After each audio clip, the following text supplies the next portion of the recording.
We're at Ronin Pro Wrestling in South Florida. Pembroke Pines, Broward College Gym. Look at this, we got the man, TNA Impact Wrestling's DJ Z in the house. So DJ, just what's it like, first of all, doing the indie shows? You're here at Ronin. I believe this might be your first time with Ronin? Oh yeah, first time. What's it going to be like for you? What do you expect tonight? You have a good opponent tonight too. I do. AR Fox. First time I've ever wrestled AR Fox in a singles match. It's my first independent wrestling match of 2017, my first independent show in the United States since October, coming back for some injuries as you can see, but I'm excited, definitely excited tonight. Tell us about the injury, what happened, and how is the injury going forward? Back in September, I broke my wrist in a wrestling match. Didn't know it was broken, kept wrestling for another month with the broken wrist, and around Halloween, I decided I should probably be a responsible adult, get an x-ray, see what's going on. Turns out my scaphoid bone was broken 2 places. I had to have surgery to repair it. They put a screw in my wrist. I was wearing a hard cast for 8 weeks, just got out of the cast on January 4th. I was back at TNA Wrestling January 6th. Probably shouldn't be wrestling, but we're okay so far. Now, with the injury, of course it couldn't do the wrestling at that time, but were you still able to DJ at that time? Oh sure, I could still DJ. I mainly produce music, make beats, hip-hop beats, electronic beats. So yeah, in my downtime when I couldn't wrestle, I was doing a lot of that for sure. Now, I have to ask you, how did it start with you transforming over to the new character, the new persona you had? What was the inspiration behind that? How did that all formulate? Well, I was doing the Zima Ion hairspray character for many years, and I had an injury that put me on the shelf back in 2013, and during that time I wanted to reinvent myself, and I was doing a lot of DJing in my spare time. The Bromans, they had just formed a tag team over in TNA, Robbie E, Jesse Goddards, and they did some segment after they won their first TNA tag titles where they had a DJ in the ring with them, and I guess TNA's creative team liked the idea of the Bromans having their own DJ, and I was just sitting at home recovering from my injuries, and Robbie E told creative, why don't we use Zima Ion, he's a real DJ, and it was just like that. I got to bring this other passion of mine into wrestling, reinvent my character, and DJ Z was born. When did you start DJing? What do you like about DJing? I like being able to control a room. I'm a control freak, and I think that I have impeccable taste in music. So I like being able to play the music that I like, control the vibe, the energy of the room.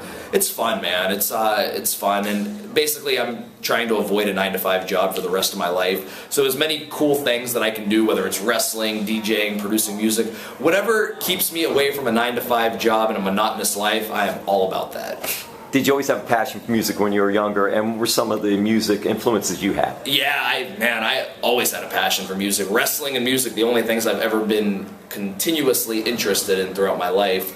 But can't sing, can't play guitar. Actually, if there weren't already people playing guitar, I would think it's physically impossible.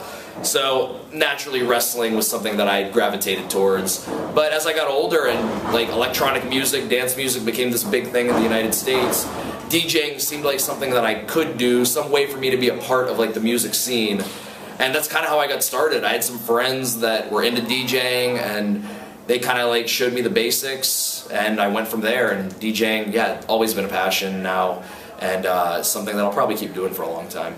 Some of your musical influences? Some of my musical influence, oh man, there's so many. I grew up listening to every kind of music, which I feel like people that are my age, they grew up listening to everything as well. So whether it's hip-hop guys Tupac, Notorious B.I.G., Jay-Z, these are guys I listened to when I was a kid. Even rock bands. I liked a lot of industrial goth bands like Him, the 69 Eyes, stuff like that, dude. I got a mess of influences, really.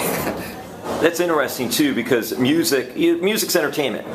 Pro wrestling is sport, it's also entertainment. Yeah. So you're able to do both of these, and you said these are 2 of your passions. What is it like that first or second time you were able to go out there and do both? What was that like for you at that time? Man, it was really cool. For a long time I felt one-dimensional, wrestling was all I had. So it was really cool to, for once in my life, have a totally new interest in music and DJing, and then to bring that other passion into wrestling to give me another dimension, another layer to my character. like, that was so cool, man. And I became something bigger than just another wrestler. It's like, he's a wrestler, but he also does this, which I think is cool. I never want to be one-dimensional.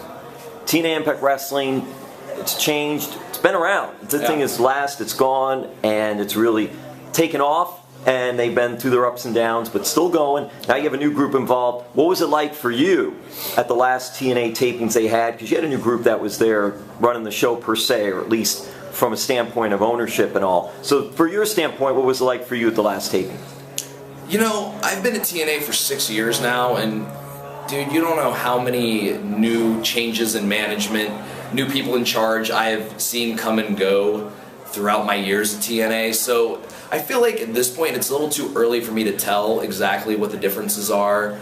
I think by the March tapings that we're doing, I'll really like see a difference. But it was business as usual this past round of tapings, and I'm optimistic about the future of TNA. I think Anthem have a good thing going, and they want the company to succeed. We got some new people in management, some of the right people I think for the job. So I'm really excited for the future. How did you feel about, without giving anything away, how did you feel about your spots, your matches, and what you were able to do at these last tapings? Well, it was actually very nerve-wracking for me because I was literally just coming back from the surgery I had. I got out of my cast on January 4th, hadn't done anything physical in 3 months, and January 6th I was back in the ring at TNA wrestling for the first time in literally months. So I was a little nervous just because I didn't feel like I was fully prepared, you know what I'm saying? But it went that well. ring rust too, right? Yeah. I mean, all of that, everything. Yeah, it takes time, you know. There's definitely a transition period, an adjustment period. I'm in that period right now. I lost 11 pounds, so trying to heal my wrists so I can get back in the gym, regain my size. But I'll say this, I did far better than I thought I would do for not doing anything physical for 3 months. What's the future hold for DJZ? I mean, you can expect me to make a full recovery from this injury, get my muscles back, get back to doing all the crazy stuff in the ring, and we'll see where my career goes, man. It might be with TNA, I might explore other opportunities, we don't know. But it's definitely looking bright. Social media for you? Twitter, @Zema, TNA, ZEMA, but I'm more of an Instagram guy these days. So follow me on Instagram @DatDJ though, DAT, DJ, THO.